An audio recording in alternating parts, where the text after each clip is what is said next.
Crypto currency. Crypto का मतलब होता है हिडन और करेंसी का मतलब करेंसी, मतलब जो दिखाई नहीं दे सकता, जिसके बारे में हम सिर्फ सोच सकते हैं, उसे हम क्रिप्टो करेंसी बोलते हैं। अगर सिंपल लैंग्वेज में बात करें तो इसका टेक्निकल डिफिनेशन जानने के लिए हमें ब्लॉकचेन टेक्नोलॉजी के बारे में जानना पड़ेगा। इसके अलावा इंक्रिप्शन टेक्निक क्या होता है उसके बारे में जानना पड़ेगा। ब्लॉकचेन का मतलब होता है बहुत सारे ब्लॉक रहते हैं और वो चेन में जुड़े रहते हैं वर्चुअली, वो हमें दिखाई नहीं दे सकते। और इंक्रिप्शन टेक्निक होता है जैसे आप सेंडर हो और किसी को भेजना है आप किसी चीज़, तो वो चीज़ सिर्फ आपके और उसके बीच में रहेगी, ये इंक्रिप्शन हो गया। जैसे हम व्हाट्सएप पे मैसेज भेजते हैं तो बिल्कुल आपको और उसको, इसके अलावा कहीं कोई लीक नहीं हो सकती व्हाट्सएप पे जो भी मैसेज करते हैं हम।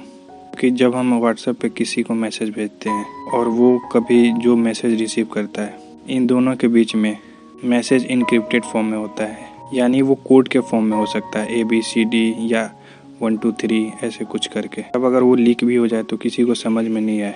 तो अगर क्रिप्टो करेंसी की टेक्निकल डिफिनेशन की बात करें तो क्रिप्टो करेंसी एक मीडियम ऑफ एक्सचेंज है जो इलेक्ट्रॉनिकली क्रिएट और स्टोर किया जाता है ब्लॉकचेन टेक्नोलॉजी में इंक्रिप्शन टेक्निक के माध्यम से, जिसके मदद से हम एक दूसरे के बीच में मॉनेटरी एक्सचेंज कर सकते हैं वर्चुअली। इस एग्जाम्पल के थ्रू समझते हैं। मान लीजिए कि हमें किसी को बिटकॉइन भेजना है जो एक क्रिप्टो करेंसी है। सबसे पहले हमारे पास रिक्वेस्ट आया, हमने उस इंसान को बिटकॉइन भेजना शुरू किया। भेजने के बाद एक ब्लॉक जनरेट होता है, समझ सकते हैं वो क्यू फॉर्म में होगा।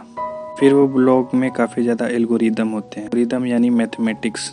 वो मैथमेटिक्स काफ़ी कम्प्लेक्स होते हैं, सिर्फ और सिर्फ कंप्यूटर के द्वारा उसे सोल्व किया जा सकता है। ब्लॉक के अंदर हर चीज़ होगी, जैसे एड्रेस होगा, किसके पास भेजना है, का स्टोरेज कैपेसिटी, शेप, साइज और भी बहुत सारी चीज़ें होती हैं।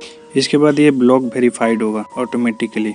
ये देखा जाएगा कि इसमें जो इन्फॉर्मेशन है वो सही है कि नहीं है। फाइनली ये ब्लॉक वहाँ पे चला जाएगा जहाँ पे बहुत सारे ब्लॉक हैं, हज़ारों में, लाखों में। लास्ट में ये ब्लॉक के फॉर्म में उस इंसान के पास चला जाएगा जिसने इसकी डिमांड की थी।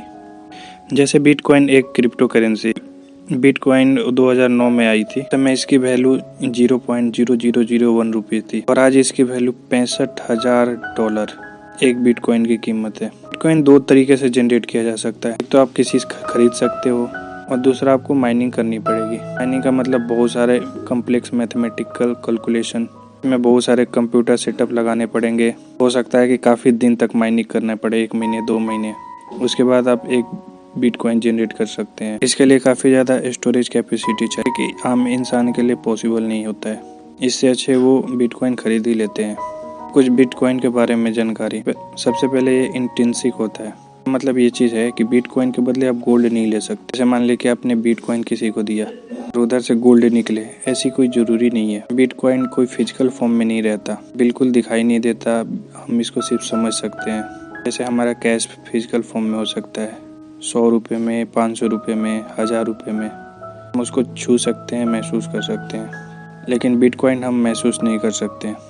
बिटकॉइन एक डिसेंट्रलाइज है, इस पर किसी का कंट्रोल नहीं होता है। अगर आप बिटकॉइन किसी को भेजना चाहते हैं तो सिर्फ और आपके और उसके बीच का ये मामला है, बीच में कोई मिडिल मैन नहीं रहता इसमें। लेकिन आप करेंसी अगर किसी को भेजें, जैसे आप 2000 रुपये भेज रहे हैं किसी दूसरे पर्सन को, तो उसमें बैंक एक मिडिल मैन जैसा काम करता है। इसके अलावा फाइनेंशियल सर्विस सिस्टम और पेमेंट सर्विस सिस्टम होते हैं, जैसे RuPay card, master card, visa card, ये सब एग्जांपल हैं। इंडिया में क्रिप्टो करेंसी का कोई कंट्रोल नहीं है। अब इंडिया में सेंट्रल गवर्नमेंट या RBI या कोई भी इंस्टीट्यूट कंट्रोल नहीं करती है और ना ही ये कोई रूल एंड रेगुलेशन के अंदर आता है। क्रिप्टो करेंसी के अब कुछ एडवांटेज देखते हैं। इसमें फ्रॉड होने के चांस बहुत कम रहते हैं, मतलब होता ही नहीं फ्रॉड। इसमें काफ़ी ज़्यादा प्राइवेसी रहती है, मतलब जो भेज रहा है और जो रिसीव कर रहा है उसके बारे में बिल्कुल जानकारी नहीं हो सकती। इसमें कोई मिडिल मैन नहीं रहता, इसे कोई भी एक्सेस कर सकता है, बस आपके पास एक इंटरनेट की व्यवस्था होनी चाहिए। पॉपुलेशन के हिसाब से इंडिया का मार्केट क्रिप्टो करेंसी के लिए अभी उतना नहीं है जितना होना चाहिए, लेकिन क्रिप्टो करेंसी का मार्केट छोटे छोटे देशों में काफ़ी ज़्यादा है। एक टाइप के जैसे पॉवर्टी देश हैं या लो इनकम कंट्री है, जैसे नाइजीरिया हो, वियतनाम हो गया, फिलीपाइंस हो गई। क्रिप्टो करेंसी का एक डिसएडवांटेज है कि इसमें मनी लॉन्ड्रिंग का भी स्थान रहता है। वाइट मनी को हम ब्लैक मनी या ब्लैक मनी को वाइट मनी हम कन्वर्ट कर सकते हैं। क्रिप्टो करेंसी एक बिल्कुल फास्ट सर्विस होती है, बिल्कुल सेकंड भी नहीं लगते, और आपके पास अगर बिटकॉइन या कोई और भी क्रिप्टो करेंसी की ज़रूरत है तो आपके पास वो पहुंच जाएगा। ये दो आदमी के बीच में ट्रांसफ़र होता है, यानी पीयर टू पीयर ट्रांसफ़र है, तो इसमें करप्शन का सवाल ही पैदा नहीं होता। क्रिप्टो करेंसी का इंडिया में क्या वैल्यू है अभी देखते हैं।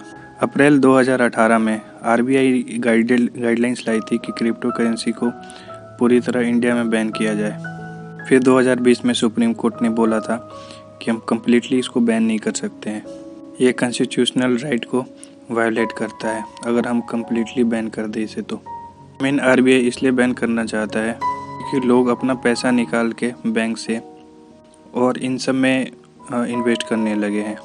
बैंक को भी इसमें काफ़ी ज़्यादा घाटा हो जाता है। अभी तक भारत सरकार इसके लिए कोई इफ़ेक्टिव कानून नहीं ला पाई है। इसका रूल एंड रेगुलेशन कुछ नहीं है। इस बार विंटर सीजन में पार्लियामेंट में बिल पास होने वाला था, या तो इसको बैन कर देते नहीं तो टैक्स के दायरे में लाते, लेकिन फ़िलहाल अभी बिल पास नहीं हुआ। नेक्स्ट सेशन में बिल पास हो सकता है। ज़्यादा एक्सपर्ट की माने तो इसको टैक्स के दायरे में लाया जा सकता है।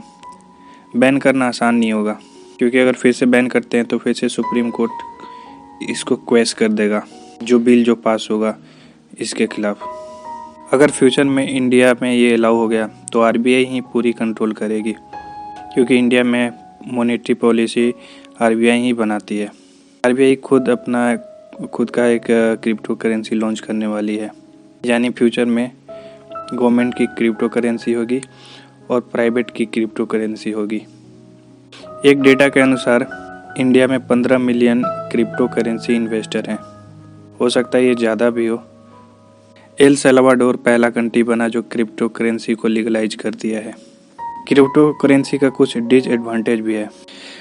ये काफ़ी ज़्यादा वोलेटाइल रहता है, मतलब इसकी रेट बढ़ती रहती है, घटती रहती है, फिक्स इसका रेट नहीं होता। क्रिप्टो करेंसी का रेगुलेशन नहीं है, यानी ये गवर्नमेंट के अंदर नहीं आती फिलहाल। मनी लॉन्ड्रिंग का खतरा बना रहता है, यानी ब्लैक मनी को वाइट मनी में कन्वर्ट किया जा सकता है। इसमें लिक्विडिटी की प्रॉब्लम होती है। जैसे एग्जांपल के थ्रू आप दूध लेने जाओ और उसको 1 बिटकॉइन दे दो और उसको बोलो कि आप दूध दे दें, शायद वो मना कर सकता है। सबसे बड़ा कंसर्न साइबर सिक्योरिटी वाला है बिटकॉइन के साथ। इसमें कुछ पता नहीं चलता कौन ऑपरेट कर रहा है कौन नहीं कर रहा, तो ये किसी भी गवर्नमेंट के लिए काफ़ी ज़्यादा खतरा का सब ये चीज़ है।